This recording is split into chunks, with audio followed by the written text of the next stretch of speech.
پاکستانی قوم کو اگر سپورٹ کی جائے، ان کے نوجوانوں کو اگر سپورٹ کی جائے تو انشاءاللہ تعالیٰ یہ نہ صرف ملک کا نام روشن کریں گے بلکہ پوری دنیا میں اپنی طاقت کا لوہا منوائیں گے۔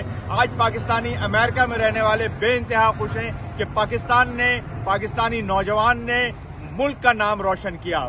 پاکستان نے بالآخر 40 سال کے بعد اولمپکس کا نہ صرف یہ کہ عالمی ریکارڈ قائم کیا بلکہ گولڈ میڈل جیتنے کا اعزاز بھی حاصل کیا، اور اس کا سہرا ارشد ندیم کے سر ہے۔ اولمپک گولڈ بہت بڑی بات ہوتی ہے اور ہمارے ملک کے لیے تو 32 سال بعد یہ موقع آیا ہے، اور ارشد ندیم کی خود جو اسپورٹس مین اسپرٹ ہے، ان کی پرفارمنس تو ہے ہی ہے، اولمپک گولڈ پہ آدمی کیا کہہ سکتا ہے، لیکن ان کی جو اسپورٹس مین اسپرٹ ہے، ان کا جو گریس ہے، اس سے بہت زیادہ خوشی ہوتی ہے۔ ایسے حالات کے اندر پاکستان کو گولڈ میڈل دیا ہے کہ لوگ بجلی، آٹا اور گروسری کے لیے پریشان ہوئے ہیں پاکستان کے اندر، اور جشن آزادی 14 اگست قریب ہے اب، تو لوگ بڑے خوشی سے منائیں گے۔